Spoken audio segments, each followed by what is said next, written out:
میں ایک دفعہ مسجد میں بیٹھا تھا تو ہم مسجد میں ہم کام کیا کرتے تھے، لوگوں کو مسجد میں لاتے تھے، ان کو نماز سکھاتے تھے، بات کرتے تھے، کلمہ سکھاتے تھے، تھوڑے وضو کے طریقے، غسل کے طریقے، اس طرح ہم مسجد میں بیٹھ کے کام کیا کرتے تھے خالد مسجد میں۔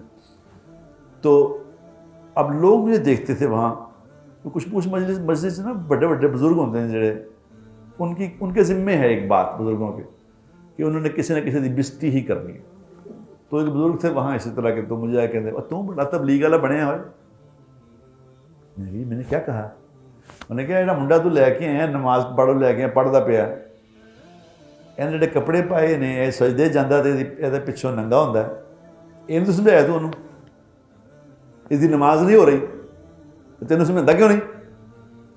میں نے کہا میاں جی وہ اس کو تو میں لے آیا ہوں، انشاءاللہ 2-4 دن بعد میں ٹھیک ہو جائے گی۔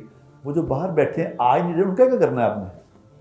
اس کو میں 10 دن کی محنت کے بعد لایا ہوں مسجد میں، یہ آتا نہیں تھا، اس کو محنت کر کے لایا ہوں یہاں، ہم نے اس کو ڈرائی فروٹ رکھا ہے، اس کو کھلایا ہے، اس کی خدمت کی ہے، اس کو لا کے نماز پہ کھڑا کیا ہے، وہ پڑھتے لین دے انہوں، آپ اس پہ اعتراض شروع ہو گئے ہو۔ باہر بیٹھے ہیں وہ دیکھو سامنے، جاؤ ان کو تو پہلے لاؤ۔ گلاں تانوں بڑیاں آندیاں نے، گلاں تانوں بڑیاں آندیاں، یہی سی تبلیغ والے جڑے نا گلاں بڑیاں کرتے جو۔ ہائے او بھائی، لوگ تو دین سے نکل گئے، تو خدا کے لیے فرض پورے کر لو، فرض پورے کر لو، اللہ کی ناراضگی سے بچ جاؤ گے۔